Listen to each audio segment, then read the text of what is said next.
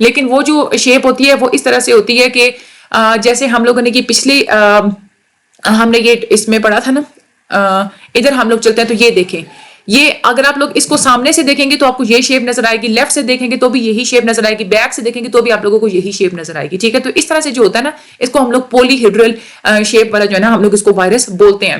یہ زیادہ تر جو انفلوئنزا وائرس ہوتا ہے اس کی یہی جو ہے نا وہ شیپ ہوتی ہے. اس کی ساری جتنی بھی فیزز ہوں گی وہ ساری آئیڈینٹیکل ہوتی ہیں، ایک جیسی ہوتی ہیں، ٹھیک ہے. تو آپ لوگوں نے اس کی ایگزامپلس بھی اچھے طریقے سے یاد رکھنی ہے. اوور آل یہ آپ لوگوں کا شارٹ کوسچن کے لحاظ سے بہت ہی زیادہ امپورٹنٹ ہے. اس کی 3 شیپس اور ہر شیپ میں کون کون سی ایگزامپل ہے یہ بہت امپورٹنٹ ہے، کیونکہ ایگزامپلس اس طرح سے آپ لوگوں کے MCQs میں بھی وہ پوچھ سکتے ہیں کہ یہ بتائیں کون سی شیپ ہوتی ہے اس وائرس کی.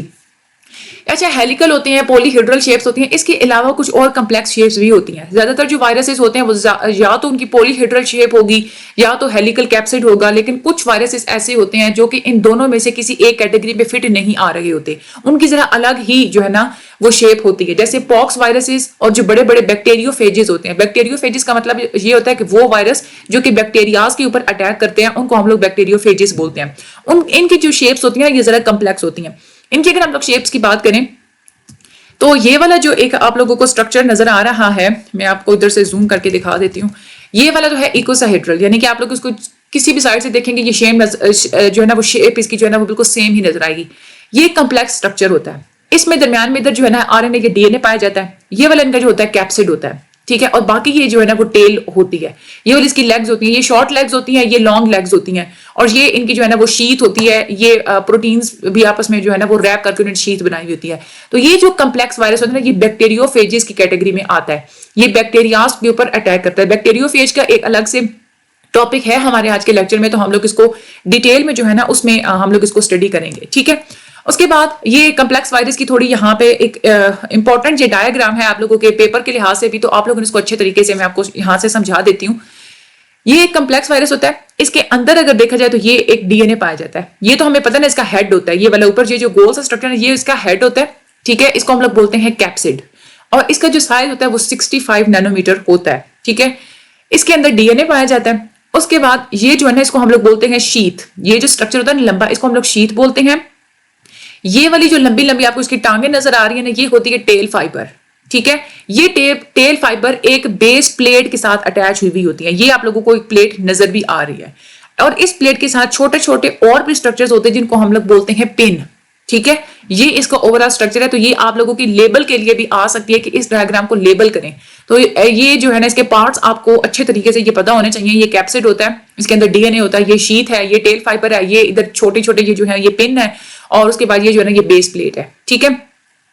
یہ ہو گیا ہمارا. آگے ہم لوگ چلتے ہیں تو اس سے اگلا جو ہمارا ٹاپک ہے، ٹاپک نمبر 70 پہ ہم لوگ چلتے ہیں. یہاں سے اب ہم لوگوں نے بیکٹیریو فیجز کے بارے میں اسٹڈی کرنا ہے. دیکھیں جو بیکٹیریا ہوتا ہے نا، یہ بات نہیں ہے کہ صرف جو وائرسز ہوتے ہیں یہ صرف انسانوں پہ ہی اٹیک کرتے ہیں، یہ صرف جانوروں پہ اٹیک کرتے ہیں، ایسا نہیں ہوتا. وائرسز جو ہوتے ہیں یہ کسی بھی لیونگ چیز کے اوپر اٹیک کر سکتے ہیں. تو بیکٹیریاز بھی کیونکہ لیونگ ہوتے ہیں تو وائرسز بیکٹیریا کے اوپر بھی اٹیک کرتے ہیں. وہ وائرسز جو کہ بیکٹیریا کو انفیکٹ کرتے ہیں ان کو ہم لوگ بیکٹیریو فیجز کہتے ہیں، یا شارٹ فارم میں ہم لوگ ان کو صرف فیجز بھی بولتے ہیں. کچھ بیکٹیریو فیجز کو تو ڈیٹیل میں اسٹڈی کیا گیا ہے لیب کے اندر، اور یہیں سے زیادہ اچھے طریقے سے وائرسز کو انڈرسٹینڈ کیا گیا ہے. جو بیکٹیریو فیجز کی اگر ہم لوگ بات کریں تو بیکٹیریا کے اندر بیکٹیریو فیج کس طرح سے انفیکشن کریٹ کرتا ہے، اس کی 2 طرح کی سائیکلز ہوتی ہیں. ایک ہوتی ہے لائٹک سائیکل اور دوسری جو ہوتی ہے وہ ہوتی ہے لائزوجینک سائیکل. لائٹک سائیکل کیا ہوتی ہے کہ اس میں جو فیج ہوتا ہے، یعنی کہ جو بیکٹیریو فیج ہوتا ہے، وائرس ہوتا ہے، یہ بیکٹیریا کے اوپر جا کے انفیکشن کریٹ کرتا ہے، اس کے ساتھ جا کے اٹیچ ہو جاتا ہے. اٹیچ ہونے کے بعد وہ جو بیکٹیریا کی ساری مشینری ہوتی ہے اس کو ہائی جیک کر لیتا ہے. ہائی جیک کر کے اپنی طرح کے بہت ساری کاپیز بناتا ہے، اور پھر جو بیکٹیریا کا جو سیل ہوتا ہے اس کو کل کر دیتا ہے، بالکل ڈیزولو کر دیتا ہے، ختم کر دیتا ہے، مار دیتا ہے اس کو. یہ لائٹک سائیکل ہوتی ہے کہ جس میں ایک جو بیکٹیریو فیج ہوتا ہے پورا کنٹرول حاصل کر کے بیکٹیریا کے اوپر اپنی کاپیز بنا کے پھر سیل کو کل کر دیتا ہے. لیکن جو لائزوجینک سائیکل ہوتی ہے وہ ایسی نہیں ہوتی. وہ تھوڑی سی اس میں ڈفرنس اتنا ہے کہ اس میں سب سے پہلے تو سیم ویسے ہی جو بیکٹیریا کے اوپر جو فیج ہے وہ اس کو انفیکٹ کرے گا. انفیکٹ کرنے کے بعد کیا کرتا ہے کہ اپنا DNA بیکٹیریا کے کروموزوم کے اندر انسرٹ کر دیتا ہے، ٹھیک ہے. اور وہاں سے پھر جیسے جیسے اس ہوسٹ سیل کا DNA اپنی کاپیز بناتا ہے تو ساتھ ساتھ آٹومیٹیکلی یہ جو بیکٹیریو فیج ہوتا ہے اس کی کاپیز بھی بنتی چلی جا رہی ہوتی ہیں. اس کو ہم لوگ پرو فیج بھی بولتے ہیں، ٹھیک ہے. اور یہ پھر